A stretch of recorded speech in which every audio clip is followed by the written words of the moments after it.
Well, it looks like after a history of events that maybe Ubisoft never wants anybody to talk about, they find themselves in a very dangerous and possibly scary situation with a whole lot of staff that are panicking because it's very possible they may not be a company anymore. Well, just not a public company.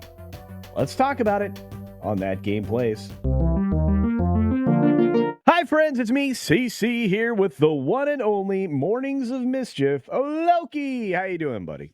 Doing good. I am keeping warm. The trash fire at Ubisoft is warming everybody's hands. We're loving the fire here at That Game Place, and it's just burning down in front of us, and we couldn't be happier. Yeah, I think it's one of those days where you don't mind a little more wood on the fire, and I think we need to go through a history of events that got us to the story that inspired today's video. And while you may not be watching it the day it happens, maybe you are. This is uniquely terrible and disastrous for one of the famed and one of the largest game companies out there, right, Loki? Right. They've been huge. They've been around forever, and they should know better than all this nonsense that they're pulling. Indeed. So first, let's start with this story from November 26th, just to lead into what's happening. So Ubisoft had all kinds of problems. They've had problems with their games. Obviously, this game was a disaster. Star Wars Outlaws, just a terrible debut, terrible performance from the beginning. Reminded me of Cyberpunk 2077. So they got into a situation where sooner than they probably planned, they had to get this out on Steam to get it in front of more people so they could increase sales. There's a small problem with that, Loki. What was it? They didn't sell any games. It didn't sell. No one's playing this. We all saw that. We all saw the dumpster fire. We've seen the players. They paid reviewers to play this and talk about how great the game was, and they were falling through levels and kind of laughing about it. And they can't say anything because they're being paid by Ubisoft to give it the wonderful kiss of, oh, this is great and it's the best looking game ever. And they failed. They can't even get their reviewers a good copy of the game that doesn't glitch out and act like a terrible, horrible mess. Yeah. Look, what they're really trying to do now, Ubisoft and other companies want to pressure Steam to stop having a tracker. That isn't going to happen. Steam has plenty of games to sell. They're a platform you want to do business with as a publisher. They don't need you. At least not now. Maybe one day if games fall off, that'll change.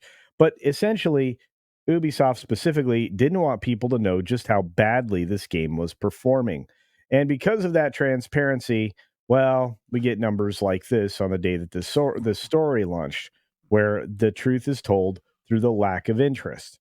Okay, that's part one. Part two is what happened just a couple days ago that I had been saying was was going to happen no matter what. In fact, I think you and I were talking about that on a video going back several weeks. It was this game X-Defiant that wasn't doing quite so well. Yeah, coming to us from this case, bounding into comics and Spencer Baculi. What's up, Spencer?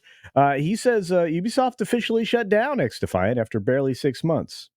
Hey, Loki, yeah, ever say the words "I told you so"? Oh yeah, all the time. And we told you so, Ubisoft. We told you, and they did it anyway. And that's what these game companies are doing right now. They're doing it anyway, whether you like it, whether you don't, whether you hate it, whether you don't want to play it. They're just going to do whatever they do. They are working in tandem with each other, and they're working in tandem with each other to destroy their reputations and get rid of their business. I say let them and let the trash fire keep going because I'm really not bothered anymore by whatever happens to this company.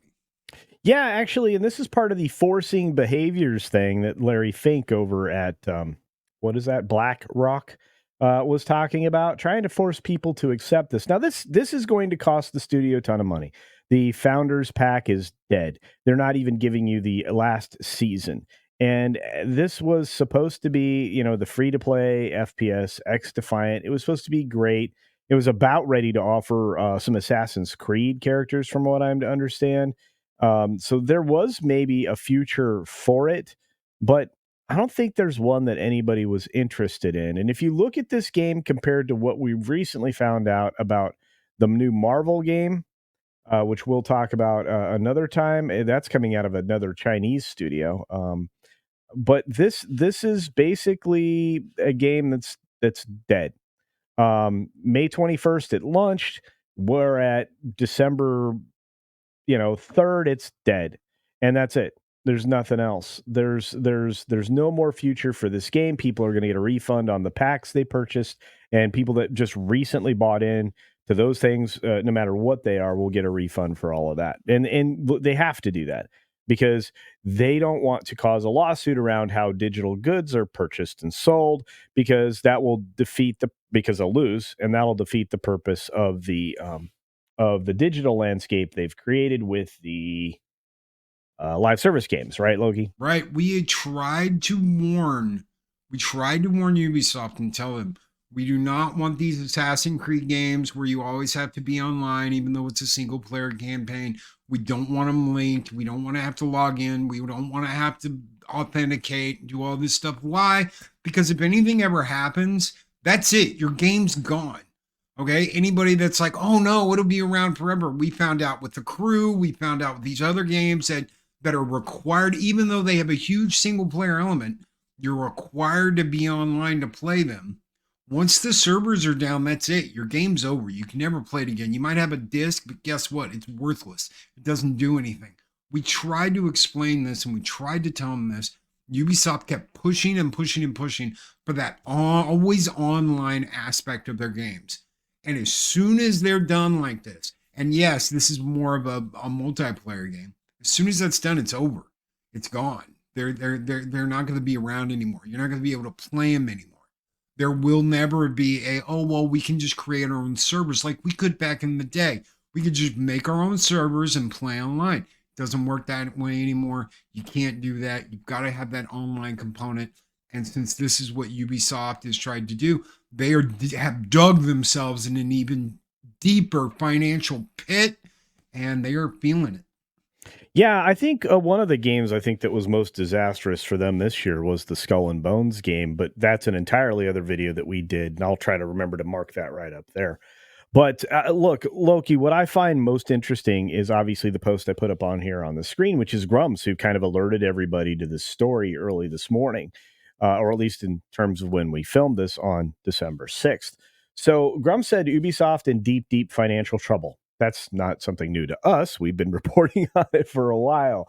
And I bet you didn't think we could take down Ubisoft this year. Well, again, if we keep our wallets closed and our interest low in games that are, as you described, the online all the time situation, the live service games, and we don't buy any of the doodads that go along with it, and we don't pre-purchase games. Think about the pre-sales on every single one of these games, from whether it be Ubisoft and other studios, that just didn't have the pre-sales because people weren't going to buy into it. The industry has to read that as a sign, I would think, right, Logie? You would think, and considering that all the info we're getting on dibs, that's the new DEI word of the year is going to be dibs. You're going to hear this all next year. Diversity, inclusion, and belonging is going to be the new key word that they're coming out with. Well, guess what?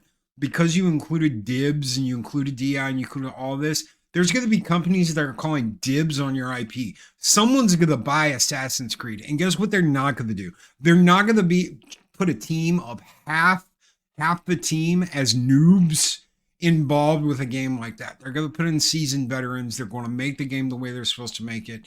And it's going to be out of Ubisoft's hands. And they're just not going to have a company, and they're not going to have the IPs they used to, and it's going to be gone. It's going to be the end of an era, and they only have themselves, dibs, and DEI to blame for it. Well, I mean, they can blame Larry Fink and his ilk and anybody else that bought into that. But when I look at this, I see some reason to celebrate, but as Grum says here in his message from X, we're not going to stop. We can't quit. We got to keep your wallets closed. You got to keep them closed for another year and a half, guys, so that this doesn't happen anymore. And you can defeat these equity companies, these institutional investors, and stuff like that are driving the games into the ground. But he goes on to say, "We did, you did. Ubisoft is one of the most infected DEI AAA publishers in the world. The they tried to make you love Star Wars Outlaws and tried to virtue signal with Assassin's Creed Shadows, and we haven't even gotten there yet. That's in Black History Month that release. You had none of that. We fought. You fought. We fought, and now we have utterly crushed this corrupt gamer hating studio. They are on the ropes, looking to sell. The discount will be deep. Keep pushing. Everybody fights. Nobody quits. And next year we build. Actually, we're already in the building stage because of Elon Musk, but we'll talk about that in another video. We've got this story. In fact, I've got a better version of this story. We're going to jump on that right now. And you can see straight out of Reuters, an official authoritative news source, right? Everybody, yeah, YouTube loves that authoritative news source stuff. We're in the good graces of YouTube for a minute here. Anyway, Ubisoft shareholders in talks over possible buyout terms, sources say. Sources say. To me, this is in the works. We're deep along the process. People want to get their pound of flesh back from whatever they put in, and this thing will probably go private. But here's the summary. The Guimont family is seen wanting to retain control in the buyout. I don't know why they would expect that. Tencent undecided on increasing its stake. That's the largest individual shareholder group. Tencent, again, as a Chinese company, which means you're 50% of your business you're doing with the government of China. Minority shareholders are pushing for sale amid stock decline, which was steep. And the minute this news broke and this report came out, Ubisoft shares jump about 16%. I wonder why. They're ready for change. Yeah, people want a piece of the change. Exactly. This is coming out of London/Hong Kong. So there you go. They're considering, Ubisoft is considering how to structure a possible buyout of the Assassin's Creed video game maker without reducing the founding family's control. Two people familiar with the matter told Reuters. Now, Loki, one of the things I demand is a loss of control by the Guimont family. What say you? Oh, I absolutely agree. They're one of the reasons why this has been happening. They're the reason why we've got an hour. They spend an hour a day at work going over privilege and what you need to do to be a better employee as far as your relationships with someone who might not be the same skin color as you. They bring all of this stuff in, and you spend an hour a day paying people to be lectured to. I'm sorry, let your employees work. Let them make the games they're trying to make. Stop firing people because they don't go along with any of this BS that has nothing to do with the gaming industry. Focus on making good games. That's what brought you to the table. As soon as you stop focusing on that and you stop, and there is no competition, and you stop being competitive, we get into this situation where we are now, where DEI has flooded the game industry. You don't have people making games for the players. You have them making games for themselves, doing self-inserts, being self-important. This whole thing with Yasuke is exactly part of the problem that's been going on. And let them pay for it. No, I don't think the Guillemonts have any right to keep a hold of any of this company, because they're the reason why it is in the financial disaster that it is in now. Oh, I agree with you 100%. And the story goes on to say the thing that bothers me, which is the Guimont family has indicated it would like to retain the control over its company, which also makes Just Dance, which we haven't seen one of in a while, Far Cry, Tom Clancy's series of games, and a lot of other things. Ubisoft is involved in a lot of other things, along with obviously the failed Star Wars Outlaws. So Tencent is the second largest shareholder in Ubisoft, China's biggest social network and gaming firm, has yet to decide whether to participate in the buyout or increase its stake in the company. I imagine they'll take advantage of the situation. It's partly because they've asked for a greater say on the future board decisions, including cash flow distribution in return for financing the deal, which has not been agreed upon with the Guimont family. I really hope they don't give away the store. The Guimont family is basically, stubborn and French, but we'll see. Tencent may opt not to increase its stake in Ubisoft, as it considers its current direct holding of almost 10% in Ubisoft sufficient for maintaining its gaming business cooperation with the company. Tencent declined to comment. A representative of the Guimont family did not respond for requests to comment. Nobody wants to talk, even though they're trying to get this deal hammered out, which will greatly affect stockholders. In October, Ubisoft said it regularly reviewed all its strategic options, but declined further comment on a report of a buyout interest. We talked about that in a previous video, and I believe also on a live stream if you want to go back and view that. So, because of all this news and all the falderall, as I mentioned before, shares of Ubisoft rose as much as 16% after this report dropped. Its shares were trading up 12.1% at 13.2 euro at 14:45 Greenwich Mean Time.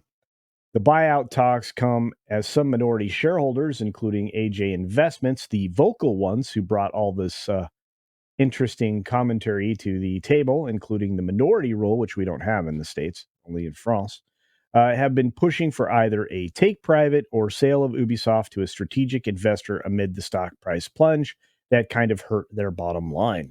Now, Loki, I've read an awful lot from this Reuters thing, so I want to downshift and talk to you. What do you think is going to actually happen with this particular situation? Do you think we'll likely see the company go private in a buyout? Do you think that they will just start selling off the various IPs they control? Do you think Tencent buys in and makes a buyout basically possible? So it's just the Guimont family and Tencent? What do you think is the likely outcome? I do not think that the Guillemot family is going to keep control of Ubisoft. I think that's they can want to all they want to, but I don't think that's going to happen. I would think Tencent would buy it, would buy them out. However, if that does not happen, or if the Guillemots fight it and end up sinking their own ship, someone is going to come along at a bargain basement discount and buy the library. What do you mean the library? I mean Assassin's Creed, Far Cry. It will not go in some kind of mass sell off to whoever. Someone's going to come in, someone's going to go, okay, let's give them $46 million to buy all the IPs. And that's exactly what they will do. And they will absorb those IPs into their portfolio, which is what we've seen everyone doing from Microsoft to Sony, is calling dibs on other companies' properties and saying, oh, it's ours now. I think most likely that is the future we are looking at. I hope Tencent buys out the Guillemots and says, you know what, we want to make money. That is our focus. That's what we promised our board members. Let's make money and let's make games great again. If they can do that, I think it's possible for them to survive. If they do not do that and they keep doing exactly what they've been doing, everything's going, and the IPs are gonna get bought up by somebody that just says, okay, I'll throw some chump change at you and buy the library from you. And that's as far as it's gonna go. Yeah, and in this video, we covered a couple of stories early on that kind of led you down the path of how we got from here to there. Well, I'm just going to say this. They didn't look very good when they shut down X-Defiant because it basically closed two studios, San Francisco and Osaka. You kind of need the Osaka one. You've got Assassin's Creed coming out soon. They also had to ramp down production in their Sydney studio. In other words, a global game company that actually needs those global locations, not just for localization, but because they develop games that basically take place around the globe, they're going to be out of the assets that they need to move forward in the Assassin's Creed's storyline after, I would say, this one, Shadows. Not that anybody's going to want Shadows after this. We'll see. But I'm with you. I think that if this goes private, I think it does so without the Guillemot family having as much control.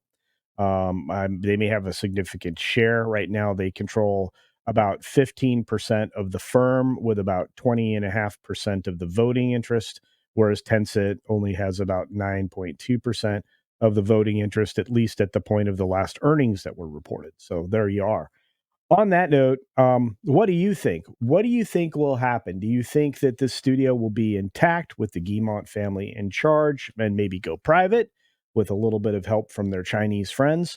Or do you think that this studio unloads things to others, as Loki said, at a bargain basement price, in order to merely survive to fight another day.